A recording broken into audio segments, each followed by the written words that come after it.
There is a fighter jet in American history that was so advanced, so radically different, that to this day, many defense analysts believe the United States accidentally built a machine from the future and then simply walked away from it.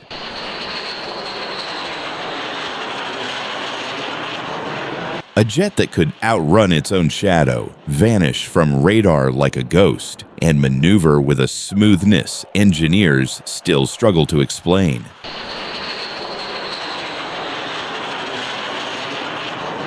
So here is the question that has haunted the aviation world for more than 3 decades. Why did America create what may have been the most dangerous 5th-generation fighter ever built, and then choose not to use it?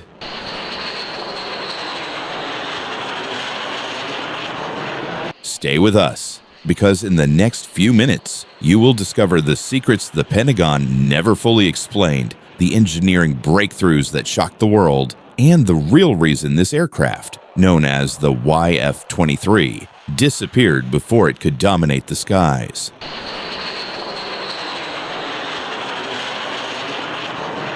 Before we dive in, make sure you subscribe to the channel so you never miss deep dive documentaries on the world's most extraordinary military aircraft.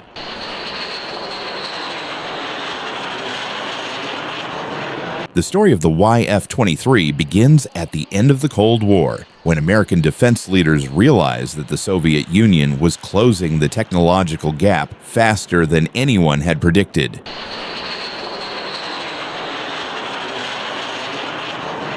Their next-generation fighters promised extreme speed, advanced missiles, and new radar-evading techniques. The United States needed something radically better. A fighter not just faster or stealthier, but one that could redefine what air superiority meant.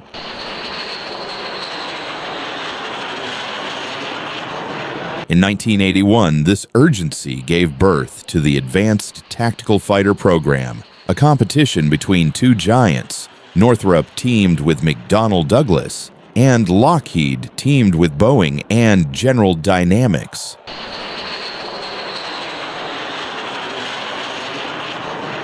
Northrop's entry was a machine unlike anything the world had ever seen. It wasn't just a jet, it was a design philosophy, a statement of what the next century of aerial warfare should look like.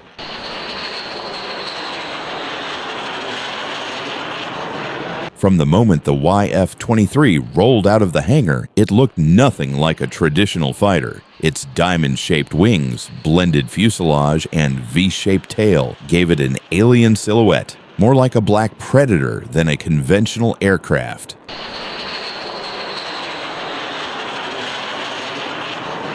While Lockheed's YF-22 looked like a powerful evolution of the F-15 and F-16, the YF-23 looked like it had emerged from a classified NASA experiment.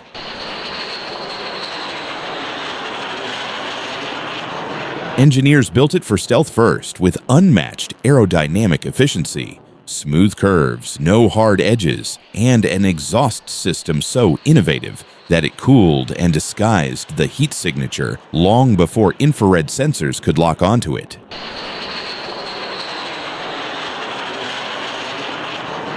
Even today, analysts claim that the YF-23 was stealthier than the F-22, especially from the sides and rear, a feat considered revolutionary in the late 1980s.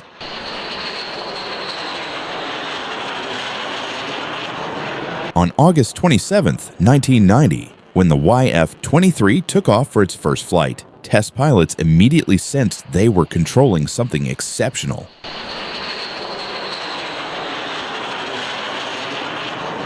It climbed effortlessly, turned with eerie smoothness, and reached supersonic speeds without afterburners. This ability, known as supercruise, was essential for penetrating enemy airspace quickly and silently.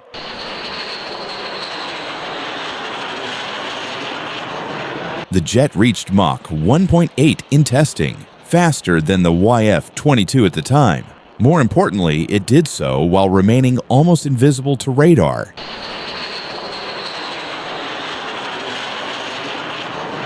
Engineers described its radar cross-section as comparable to that of a small bird. The world had never seen a fighter that could move this fast while appearing this small.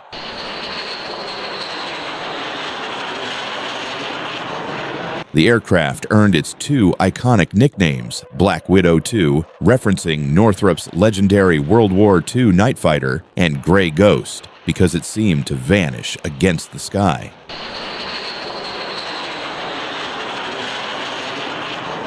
But innovation alone was not enough. The Advanced Tactical Fighter program demanded not only stealth and speed, but also agility, production feasibility, and maintainability.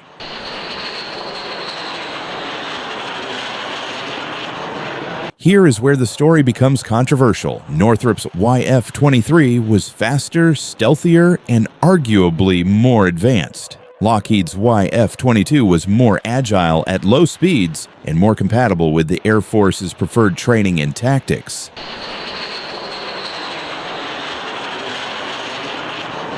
Some insiders claim the Air Force simply trusted Lockheed more after decades of working together. Others believe the YF-22 offered a more conservative, safer design, less risky, easier to produce, easier to maintain.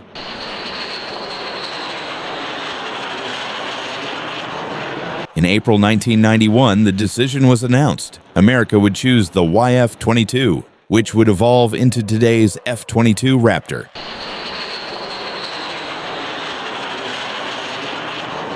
The YF-23, despite outperforming expectations, was retired forever. To many, this remains one of the most debated decisions in modern aviation history.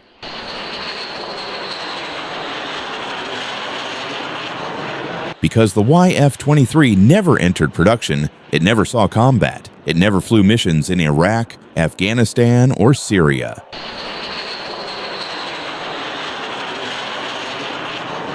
It never patrolled the skies over the Pacific or intercepted Russian fighters over the Arctic.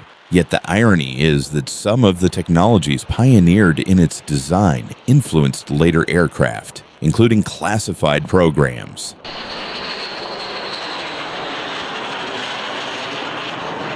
The YF-23 became a ghost not only in name but in history. Praised quietly by engineers, studied secretly by designers, and remembered passionately by aviation enthusiasts who believe it should have been America's ultimate fifth-generation fighter.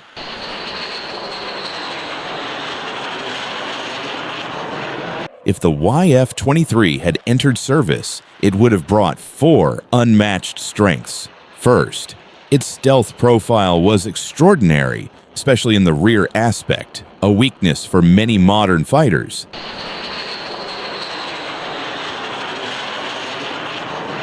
Second, its supercruise capability gave it reach and speed advantages critical for long-range engagements.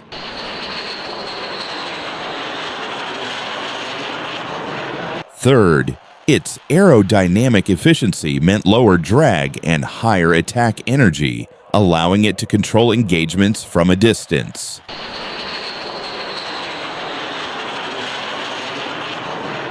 Fourth, its low observable exhaust design remains one of the most sophisticated ever tested on a fighter.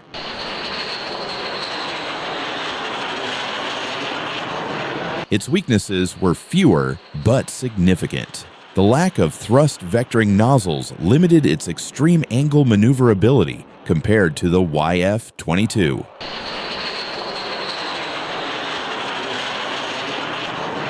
Its radically unconventional design made some Air Force leaders nervous about long-term maintenance and logistics. Finally, the political climate after the Cold War favored cutting costs, not taking risks.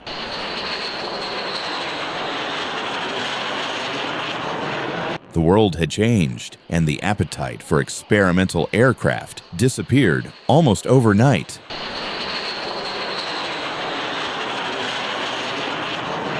No country ever operated the YF-23. No Air Force ever purchased it. Only 2 prototypes were built, and both now rest silently in museums, one in Torrance, California, and the other at the National Museum of the U.S. Air Force in Ohio.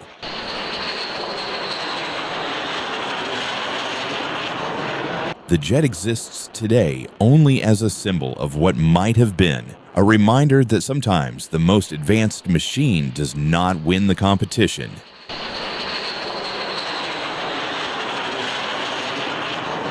When compared to other fifth-generation fighters, the F-22, F-35, Su-57, and J-20, the YF-23 still stands out.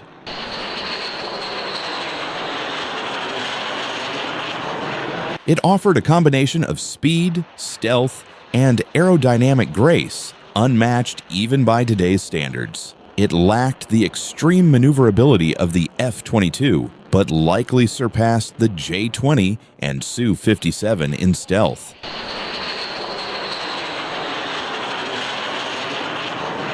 Had it entered service, it might have become the quiet assassin of the skies, the fighter that reached targets before enemies even knew it was there.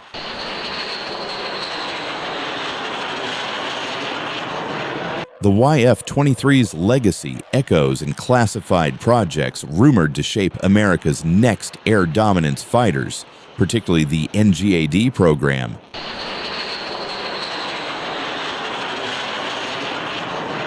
Some analysts believe that NGAD's long-range stealth emphasis is a spiritual continuation of the YF-23's philosophy. In other words, the jet America rejected may have influenced the jet that will define the future.